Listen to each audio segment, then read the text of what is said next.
It's episode number 4 of the Ultimate CAD Chair, and we're fast approaching the project finish line. This time we'll talk about the industrial design of our chair, and then check out the progress of our chassis prototype out in the fabrication shop. We'll also analyze the environmental impact of our model with an engineer who specializes in sustainability. Finally, we'll unveil the complete design of the ultimate office environment. First, we're going to talk with an incredible designer from Holland. We've got Rob Wolkers on the line with us. Can you hear me, Rob? I can. Thanks for having me on the show, Jeremy. Hey, we're looking at your designs up on the screen right now. They look unbelievable. Can you walk us through what you're thinking behind them? Well, my main goal is to develop a chair that makes being at work feel like being on vacation. So while you're sitting in your office environment, you actually feel like you're out drifting on a boat somewhere. It looks like you have this thing floating on water. Yeah, that's actually a 360-degree waterfall with an LED backlight to make the chair appear like it's in water. But the waterfall makes for a great background sound too. This is a pretty ambitious design you have here, Rob. Any other features you were dreaming of?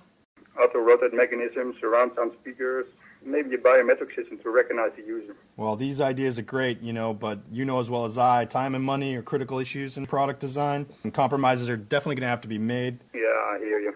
And don't worry, you're still going to have a major influence on this chair, I promise you that. Well, Jeremy, I'm enjoying the series and happy to share my ideas. I can't wait to see the final design. Hey, Rob, thanks for sending them. I'll see you later. Yeah, see you later. Now that we've seen what guys like Rob can do, it's time to do some surface modeling of our own inside SolidWorks. All right, let's take a look at what I've come up with here. Basically, you're looking at an assembly with 2 surface bodies. The back of the chair made out of fiberglass, the front of the chair made out of memory foam. Surfacing inside SolidWorks is really easy to do. The back fiberglass shell is only made up of a few features. You start with a 2D sketch, you extrude it all the way to the width of the chair that you want, and then you incorporate some mid-plane sketches to play around with the shape. And these are just spline tools that you use to make sure your tangencies look good, there are no seams, and then we can finish it off with that center cut, and I'll add some radiuses just to make it smooth as well. Now, what's great about doing it in SolidWorks here is you can see some straight pieces. Those are going to be my aluminum plates that we bolt to. So I don't have to switch between surface modeling and solid modeling. It all lives in this environment, easy to use. If I make a change to the plates, the surface will update automatically, which is really, really powerful. And the memory foam is just a custom shape I came up with, and if it was something I wanted to tweak a little bit more than just using 2D sketches, I could use a freeform tool inside SolidWorks to push and pull control points and get the shape the way I want. What's cool is if we want to make a change, we can just modify this. We do not have to destroy the surface. There's no need to rebuild it. Really cool, really powerful. This chair is starting to look like something futuristic. All right, that's what our final chair will look like. Let's take a break from the computer. Let's go check in on the progress of the chassis build out in the fabrication shop. I've also invited a sustainability expert to meet me out there and talk about green product design. Let's go. How you doing, man? Good to see you, Jeremy. Thanks. Thanks for coming out. Let's go see what these guys are up to. Yeah, let's.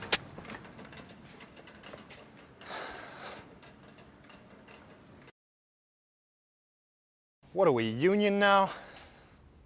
Lunchtime. The downfall of every great design civilization. Hey, I thought you were going to make this thing out of metal. Well, the wood's temporary. Actually, the choice right now is aluminum versus steel. Everyone's weighing in on it on the website, and that's why you're here, actually, so that we can make a better environmental choice before picking one. Yeah, that's key. There's a lot of large companies like Walmart and IBM, Procter & Gamble, that are releasing these supplier scorecards where they're rating their suppliers on sustainability. The higher the score, the more they become a preferred supplier. Well, let's fire up SolidWorks Sustainability on the big screen, see how we're doing on our design. Let's do it. So here's sustainability, completely integrated with our SolidWorks interface. Let's start with aluminum as our material and set some options like manufacturing it in Asia and shipping it to the US. This is the baseline that we'll assess all the other designs against. Okay, so now if we compare that to steel. All right, let's try that. So you see the green here. That's showing us that pound for pound, steel has a lower environmental impact than aluminum in this design. Where does it get its numbers from? Actually, this is decades of data. Here, they've measured every input from all the mining, smelting, shaping, transportation, and disposal, right down to the electricity mix. All right, Ashim, break it down in the real world. Why is steel actually a greener choice over aluminum? Well, so here, take this aluminum can, for example.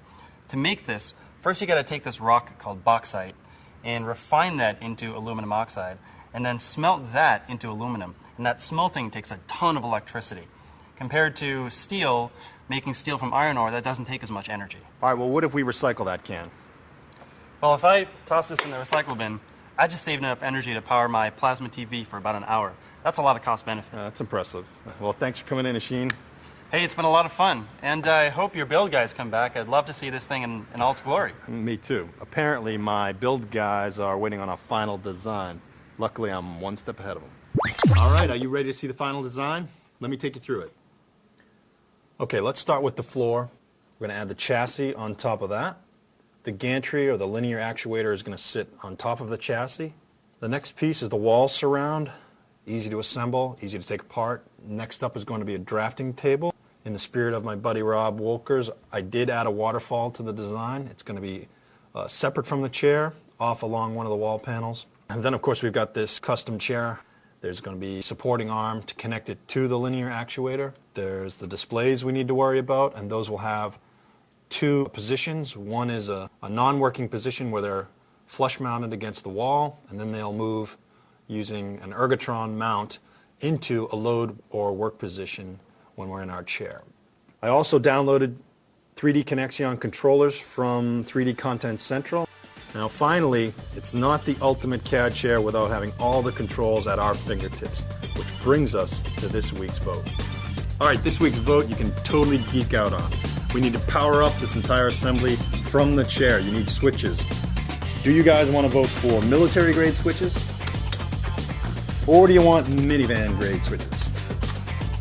I'm not going to tell you how I'm voting. We'll have to see what you guys choose.